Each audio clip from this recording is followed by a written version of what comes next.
We need to be more conscious of how we're spending, of how we're consuming, of how we're generating these AI tokens, of what we're generating. How much energy are we spending to get what we get? Hello, and welcome to the Tech Lab Brief, your reminder that reports of the AI apocalypse have been greatly exaggerated. Today is August 11th, 2026, and this is your Tech Lab Brief. Today's Tech Lab Brief, the artificial hypothesis. So, for those of you following, since the month of August, the style of our briefs have taken a different tone. We'll no longer be doing twice daily briefs, instead focusing more on quality over quantity. This is our third brief for the month of August.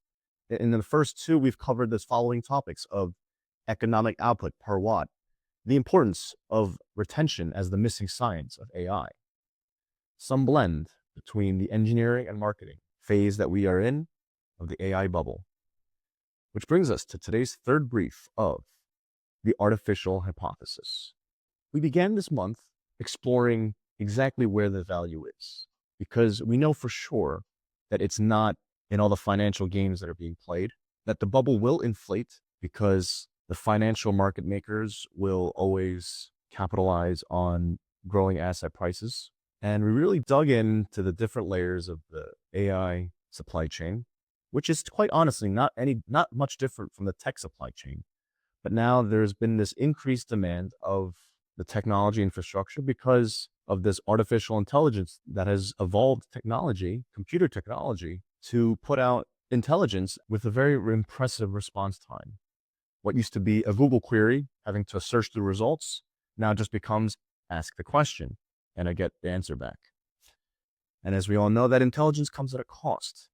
The dynamics with which that cost applies has changed drastically. And with all that cost that's going around, we begin to wonder what's really real, which brings us to the topic of trust. Now, trust needs a receipt. What did the AI consume? What did it produce? And was the result worth it? For all this AI that we're using right now, how much of it is actually generating value? Because currently there's a lot of energy being consumed or invested into this AI boom. Which brings us to our first story of the night. Virginia assigns the invoice. Virginia has started putting a visible price on the infrastructure behind data centers. A state budget tax charges 1.1 cent through June 2028, while Tom's Hardware reports that regulators assigned exclusive transmission infrastructure to the data centers that caused it. The argument is no longer whether AI has a cost, it is who sees the invoice and who pays it. Who sees the invoice and who pays it? Well, for sure, that's going to be the utility companies. For sure, that's going to be the data centers. For sure, that's going to be the AI companies that are renting these data centers to run their AIs on, to run their models on. And then for sure, it will be us, because this technology exists, to be quite frank, whether we asked for it or not. And I think we all can agree that there's very impressive elements of this technology, but there's also very costly elements that we're seeing, and a lot of inflated expectations, and whether those expectations we met or not is up to us and how we choose to see the situation. So the state of Virginia is imposing an additional tax per kilowatt hour to these data centers for the electricity they consume. We've been doing extensive research here at BK Tech Labs to not just gain the visibility on the cost behind AI, but also for us to deliver this to you in as consumable way as possible. But one metric that will not go away, it began with us, the first brief we mentioned the watt, and then there's another unit that we call the watt hour. This update on Virginia charging this tax is not on the watt hour, but the kilowatt hour. And over time, we will continue to discuss the importance of this kilowatt hour as a new metric that we should really all keep an eye on. But in fact, it's always been there. Every single time we pay our energy bill, the kilowatt hour, that's how they charge us. In the state of New York, it's kind of crazy if you look at the cost of electricity across the country. And in the state of New York currently, we pay about 43 cents per kilowatt hour. That's once you add everything up. And that's part of what makes it a little bit difficult to take on the entirety of the cost of electricity. There's two kinds of charges. There's generation and distribution. And if we get into all that, then we start to detract away from the main theme of today's brief, which will all tie back together by the time we get to the conclusion of our brief today. So this tax began last month and will continue on for another 2 years. The amount of electricity being consumed by these data centers is not going down. In fact, the demand keeps going up. And to keep up with that demand will be the software companies that are renting these data centers. And that will be up to us as consumers to find the demand, to embrace the demand, to find the right balance between taking advantage of this new technology that's available to us while still remaining human. So as the economy continues to boom over this whole AI situation, and we can see that the costs and the finances are moving this way and that way, the real story is who ends up absorbing all this? As we continue to use AI as a technology, we're starting to be more and more mindful of the costs behind that technology. So it really begs the question for us to bring more awareness, to be mindful of that true cost of the AI, which brings us to our next story. One query is not one thing. Microsoft researchers estimate optimized frontier scale inference at a median 0.31 watt hours per ordinary query, but long reasoning and agentic queries require nearly 13 times more energy. Their point is not one universal number. Workload and serving conditions change the answer. So as we're digging deeper into understanding the value behind this AI, while also understanding the cost, we look at this piece of research that Microsoft put out. So here are these two pieces of research we want you to keep in mind. First is the average cost of electricity that's been rising, which we'll talk about more. But then next is the cost of running the AI, right? So when we want to ask simple questions, right? Even something like, here are some leftovers that I have in my fridge. Help me make a meal.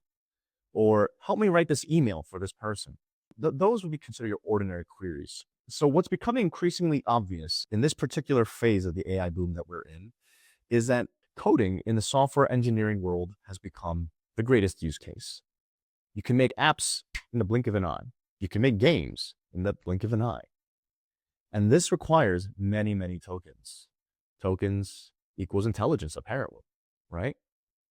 So these tokens used to generate code, which ends up making the apps, those end up running the infrastructure and using up a lot of the tokens. But we also have to continue digging in and asking the question of what's the value of that. So what this research from Microsoft shows, if you think about it logically, the simple queries, the simple questions that we ask AI says it's 0.31 watt hours. Now we can measure that, we can measure the cost of that in two ways, right? One is the amount of tokens that it consumes. So there's a cost of some number of dollars per million input tokens and a cost of some dollars for a million output tokens. And we always say the input tokens will always cost less than the output tokens. Said another way, the output tokens will always cost more than the input tokens. There will always be more cost to generate the tokens than to read the tokens. So that there's one side of the cost, but then the other side of the cost is the energy consumption. In this case, Microsoft is saying 0.31 watt hours for an ordinary query, right? So there's the amount of tokens it generates, and then there's the amount of energy it consumes to generate those tokens. If we do some rough math, the cost of electricity we measure in kilowatt hours. But this article by Microsoft is showing that inferencing or the generation of the tokens is measured in sub-watt hours, 0.31 watt hours. That's less than 1 watt hour. So we're still at 1,000th less than that few cents per kilowatt hour. So we begin to go down to these very fractional amounts of dollars that makes it kind of difficult to wrap our head around, right? And the idea is that money has historically always been this concept. Money and currency are concepts that encompass all of economy, all kinds of productivity, all kinds of products. So there's a lot of bias when it comes to trying to assess the value of things with money. That's why here at BK Tech Labs, we're excited to share with you our third story of the day. BK Tech Labs publishes a meter. BK Tech Labs is developing a different kind of meter. $1 of provider-reported AI spend becomes 3.6 megajoules of Joule capacity. That's a transparent accounting policy, not a claim that $1 of AI is physically consumed 1 kilowatt hour. The experiment is whether recording the results and the capacity together improves judgment. EK Tech Labs, as of this day, we are happy to announce the publishing of what we call the Joule hypothesis. Yes, very much related to the title of our brief today, the artificial hypothesis. It's no secret at this point that money and currency are just a little bit steps above figments of our imagination. It's a word that attaches some number to something, and how much of that thing I can get for that number just changes all the time. And that is what causes this bias as we're trying to wrap our head around the whole AI situation. So when it comes to trying to measure the productivity that we're getting out of AI usage, we're introducing nothing new. This thing called the Joule, this unit of measure called the Joule, it's existed for a very long time. But we do want to bring more attention to it as we begin to take more steps towards the next phase of the AI era. We need to be more conscious of how we're spending, of how we're consuming, of how we're generating these AI tokens, of what we're generating. How much energy are we spending to get what we get? And the reality is that different AIs of different intelligence levels cost different amounts. And there are certain queries, there are certain questions that we can ask the lesser intelligent AIs and get the same result.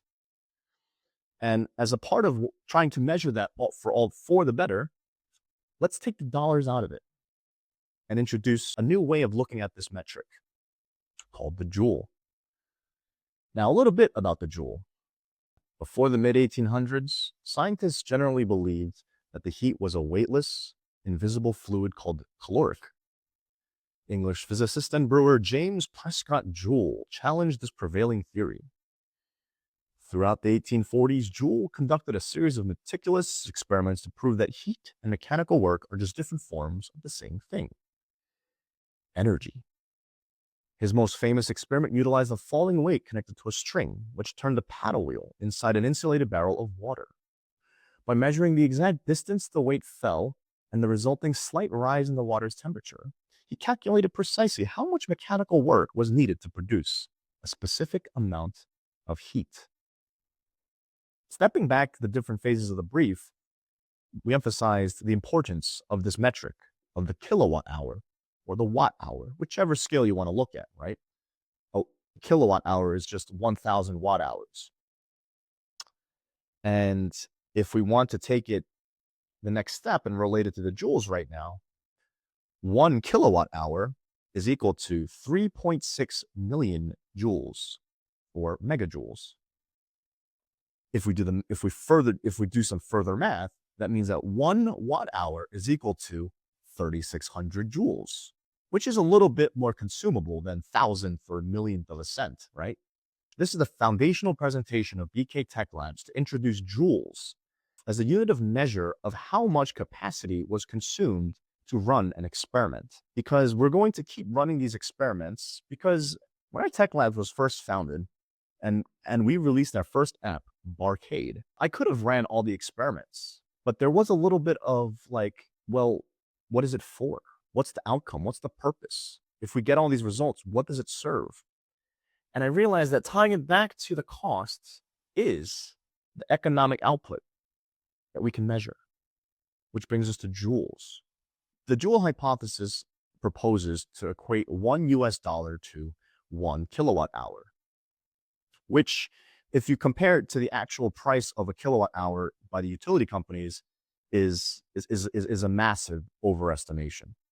But maybe not, because that's just the raw energy. But if you look at all the parts in between the supply chain, and maybe there comes a day where the data centers and all the AI providers will actually be able to measure how much energy gets consumed by a certain AI query, and we can actually do an apples to apples comparison. Did it actually consume that many joules to run that query?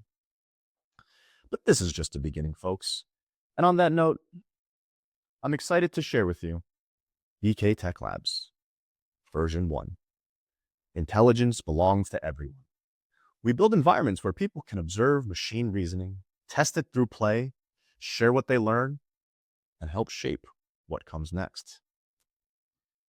If we look further on the new BK Tech Labs website, there's a banner here that talks about the Joule hypothesis being released as our first Tech Lab report. I want to encourage you to check it out. Take a look. And get a first crack at why we're introducing this, of understanding why raw token usage is not enough, why financial costs must be included, and why currency is not the experimental unit. So we'll expand on all this in future briefs as we progress, as we continue to develop more technology here at BK Tech Labs. And it is our hope, it is our dream, it is our vision that over time, our growing audience will come to appreciate the meaning behind the Joule hypothesis. And as a first step, today we're going to jump straight to the Barcade segment. This has always been the premise. What are some ways that we can compare AIs? And it leads me to proudly announce our latest feature of the Tech Lab Brief, the duel. ChatGPT versus Claude, round one. And on that note, we'll just go straight into playing the game. You can see that there's a new energy system that Barcade is using. The formatting is terrible. Apologies. We're working on it. And we're gonna have 5.6 Luna go up against Haiku 4.5 in a game of tic-tac-toe. Let's watch, shall we?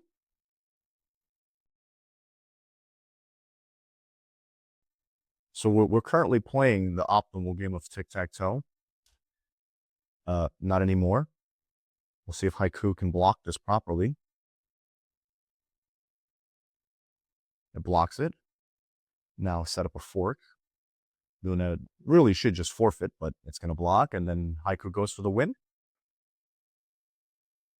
Haiku does not go for the win. There, my friends, you have your first stumbling block of intelligence. Our AI playground. A feature we haven't yet made available to the general public, but we're working on it. And we can see the actual AI conversation that happened behind the scenes to make this tic-tac-toe game happen. So Haiku was given, so all AIs are given this system instruction, and then given this prompt, and then they'll respond with their response. They'll respond with two pieces of information, thought and move JSON. So as we progress through the game, you can see that the game transcript is growing in terms of what moves were made, expressing the move made as an index number. Oh, here's Haiku saying a bunch of things. And if we go a little bit deeper, we can see that there was a winning opportunity here for Haiku on move number 7. And this is the one where it started to talk a lot. Interesting. But unfortunately, because of this whole time thing, we'll have to bring today's Barcade segment to an end.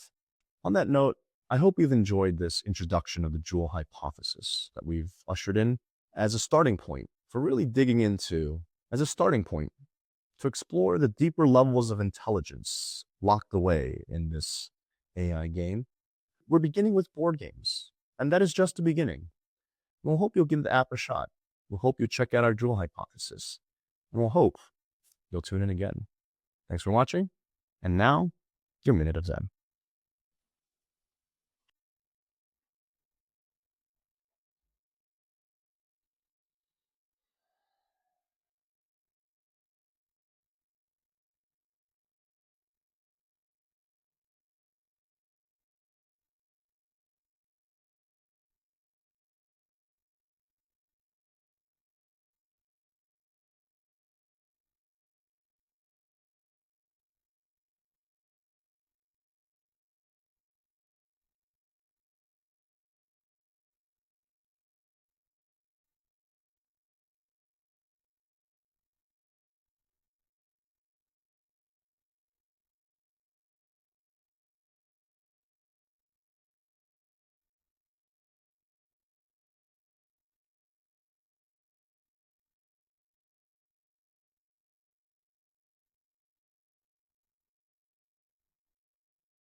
All right, let's lock in. Enjoy the rest of your day. See you the next brief. I know.